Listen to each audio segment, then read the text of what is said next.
clear, I still feel that the path forward for DC competing with Marvel is not to try to be another Marvel, but to run in the other direction with more real-world, sophisticated, highbrow content, which, with the exception of Aquaman, is where they have indeed excelled. I feel Warner Brothers as a whole should be the antithesis of Disney, to create a yin-yang of awesomeness for us viewers. That's why I think House of the Dragon is such a perfect Warner Brothers property. But anyway, Warner Brothers, even the new guard, does not seem to agree with me. They feel they should be another Marvel. And I certainly understand copying Marvel from a business perspective, but they feel creatively they should be copying them as well. So you play the hand you're dealt. So let's embrace our new reality. So yes, it's official. Today, James Gunn and Peter Safran officially became the heads of the newly formed DC Studios for Warner Brothers Discovery. To mark the occasion, I'm going to discuss what I'm hearing Gunn's potential plans are and my own thoughts on what both he and Safran can do to get things off to a good start. As always, I'd love to hear your own thoughts and suggestions down below. I know that a lot of you are like, why is there always so much negativity in the DC space? I don't know. Why is there? And I hope it would be wonderful if James Gunn and Peter Safran could get around that, could stop that. And I do feel that several of the suggestions I have here would help them work towards that. I'd love to know what you think they could do to combat the negativity. So, as some of you noticed, Viola Davis was one of the people in James Gunn's circle who was particularly enthusiastic about the news that he got the DC gig. And I've discovered she is excited with good reason. So it turns out that Gunn has been interested in telling an overarching story that would spread out amongst several projects, where Amanda Waller would be, I'm hearing, on trial for creating the Suicide Squad. And she would therefore be working behind the scenes to get rid of any potential witnesses who could testify against her in court. Ripped from the headlines of today. And of course, she would not only have to get rid of Suicide Squad members, but also government officials. So it would be a pretty incredible conspiracy situation. Now, originally, this was going to be in James Gunn's corner of DC, with Peacemaker, the Suicide Squad extension of that, and the Secret Six were going to be brought in, I believe working for Waller, which is weird because the Suicide Squad is supposed to be bad guys, so I guess we're dealing with varying degrees of bad guys. But it would have been on a smaller scale. However, now that James Gunn runs all of DC, he could potentially bring in the Justice League as well. You can just see it. The trial of Amanda Waller, right? With her fighting to maintain her legitimacy. Maybe perhaps especially as her career is taking off. And then suddenly this old thing, bubbles to the top. I think it's actually an excellent idea. And while I wonder if James Gunn can pull it off, I do think there were shades of this kind of sophisticated political commentary mixed with action in the Rick Flag Peacemaker fight in the Suicide Squad. One of the best, if not the best, moments in that film. And might be the most sophisticated thing that James Gunn has ever done. And the fact that he pulled it off makes me feel that maybe he could pull this off. I do think it's funny, by the way, that his idea for his big DC crossover is exactly what Dwayne Johnson wanted to do. He's like, I wanted to bring all the teams together. But to be frank, I would rather see all the teams revolve around Waller as a real-world Thanos. Isn't that incredible? As a commentary on politics today, I think that would be amazing. Then, just all around, Dwayne Johnson's DC wrestling extravaganza. As you might recall, speaking of the Black Adam movie, even though her scenes were brief and far and few between, I thought she was the highlight of the Black Adam movie. And I would love for Viola Davis, especially after The Woman King. I mean, wow. She is just such a talented actress and so fantastic and so tough. She's really tough. She was such a believable military general in that movie that to see her get to play a big bad on such a big scale would be really fantastic. Not only would it be entertaining, but it would be such a nice thing for Viola Davis. Now, obviously, Gunn could change his mind, especially since he now has so many more toys to play with. But again, I really like this idea. And one of the things I like about it the most is that it feels like a comic book crossover event. I can see the comic book covers.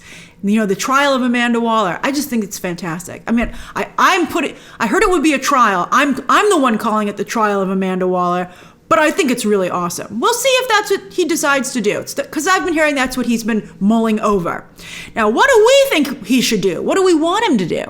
Well, this is what I feel would be the best first steps for the newly formed DC Studios. Number one, settle this frickin' Henry Cavill Ben Affleck situation once and for all. Enough guessing, enough conspiracy theories. I'm sick of arguing about it because Warner Brothers just lets us argue about it. Let's just have them decide, or in or out, so we can all move forward from there. I think the indecision is a real problem, and it is creating even more tension in the DC fandom. Completely unnecessary tension. Pick your Batman and Superman and let's go. Number two, a number of people, including myself, are worried about DC's female characters under James Gunn's watch. And announcing a Gotham City Sirens movie ain't gonna make us feel a lot better, especially if Gunn is directing, or someone similar to Gunn. I mean, let's see it. Let's see if they announce a Gotham City Sirens movie. I'm very happy, as I'm a fan of that team. But I think that something that would be really fantastic would be to announce Wonder Woman 3 with a new director. Sorry, Patty Jenkins. I mean, she just effed up so bad on the last one. I think we should just get somebody new. A new director who can return the character to the glory of her first movie, which would be welcome news indeed. So I'm talking a director whose tone and style is a complete 180 from James Gunn. Someone you would think James Gunn never even talked to before. That's who I'm thinking of. And I would respect him for crossing that line and reaching across the aisle to such a different creative voice. Someone who can deliver the warrior princess with a conscience and a heart that really sparked audiences' interest in the first place. Also, if he can figure out a way to fix the Steve Trevor situation, I think we'd also be very grateful. Because I think it cannot be overestimated how important Chris Pine was to the success of that first film. Then number three, on that note, James Gunn needs to show that he will bring different voices to his DC stories in terms of behind the camera talent, and that every project won't be an extension of him. I think we'd all breathe a sigh of relief with a few high-profile writing deals, because we need to see that this isn't going to be the James Gunn show, that he's putting the brand first, not himself, something that Jeff Johns never did, something that Dwayne Johnson wasn't doing. Gunn definitely has a strong creative voice, and he can certainly use it on his own projects, but now he's an executive more than anything else. And he needs to prove to fans that he cares more about DC overall than being front and center all the time. And that's a problem that'll fix itself, because fans will know who's making all these decisions, and he will get the credit without having to ask for it. Kevin Feige is relatively low profile at the end of the day, but he's on everyone's mind because they know he's in charge. So, you got to play it cool. Number four, a unifying vision across all the verticals that use DC. I'm talking movies, TV, animation, and games. Right now, they all feel like separate spaces. Even in television, it's not even a single space there. It's fractured depending on what service the show airs on. And even in some cases, even there, it's not unified. This all needs to feel like the same space. And I think Gunn has already started down that path with his cameo in Harley Quinn. Although I do wonder if some of these things were done just to make him seem like Mr. DC to Warner Brothers Discovery. And I would certainly feel that was a very valid strategy, which has paid off. So then also, he had a nod to Harley Quinn's portrayal in the video games like Arkham and Injustice with her costume in the Suicide Squad, which he said was an intentional choice. And that was very clever. So he's already starting, I think, to unify them. And that leads to my final point, number 5, video games. Oh boy.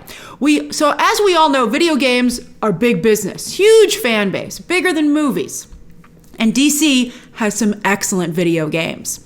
And quite frankly, the gaming community is an excellent fit with not just James Gunn's sensibility, but with him just as a person. I think these two groups really click.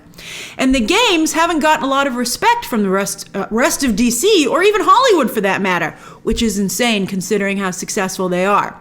So if Gunn were to focus as much on the games as he does on the comics for source material, I think that would not only be big, but a lot of gamers would be forever grateful to him for taking that corner of DC seriously and giving it its due. I think that's a very strong path forward for him. So that's a snapshot of DC Studios at the very beginning. Is this the Big Bang? We'll see. We'll see what happens. 4-year contract. We'll see what happens. So share your thoughts down below. Subscribe today. And of course, as always, you can check out some more videos right now.